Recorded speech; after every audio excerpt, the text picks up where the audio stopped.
ప్రియమైన వాళ్ళారా, మనం రోడ్డు ప్రయాణం చేయుచున్నప్పుడు మన గమ్యస్థానాన్ని మనం సురక్షితంగా చేరుకోవటానికి దారి పక్కన మనకి రోడ్ సైన్స్, రహదారి సంకేతాలు మరియు మన ఫోన్లో GPS మ్యాప్ అనేది మనకి సహాయపడుతూ ఉంటుంది.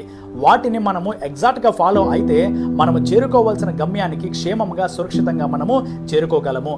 లేదంటే అయోమయానికి గురై త్రోవ తప్పి సమయాన్ని, బలాన్ని, ధనాన్ని నష్టపోవాల్సి వస్తుంది.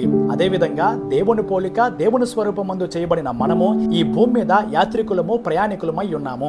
ఇక్కడ మనము యథార్థంగా, పరిశుద్ధంగా జీవించడానికి, దీని తర్వాత మన నిత్యత్వాన్ని దేవుడి సన్నిధిలో గడపటానికి నేనే మార్గము అని చెప్పిన మన నిజదేవుడు, రక్షకుడైన యేసుక్రీస్తు వారు మనకు తన మాటలను ఈ పరిశుద్ధ గ్రంథం ద్వారా అనుగ్రహించడము జరిగింది. ఈ పరిశుద్ధ గ్రంథమే మనకు రుజు మార్గాన్ని, సత్య మార్గాన్ని చూపించే పర్ఫెక్ట్ రోడ్ మ్యాప్. హల్లెలూయా.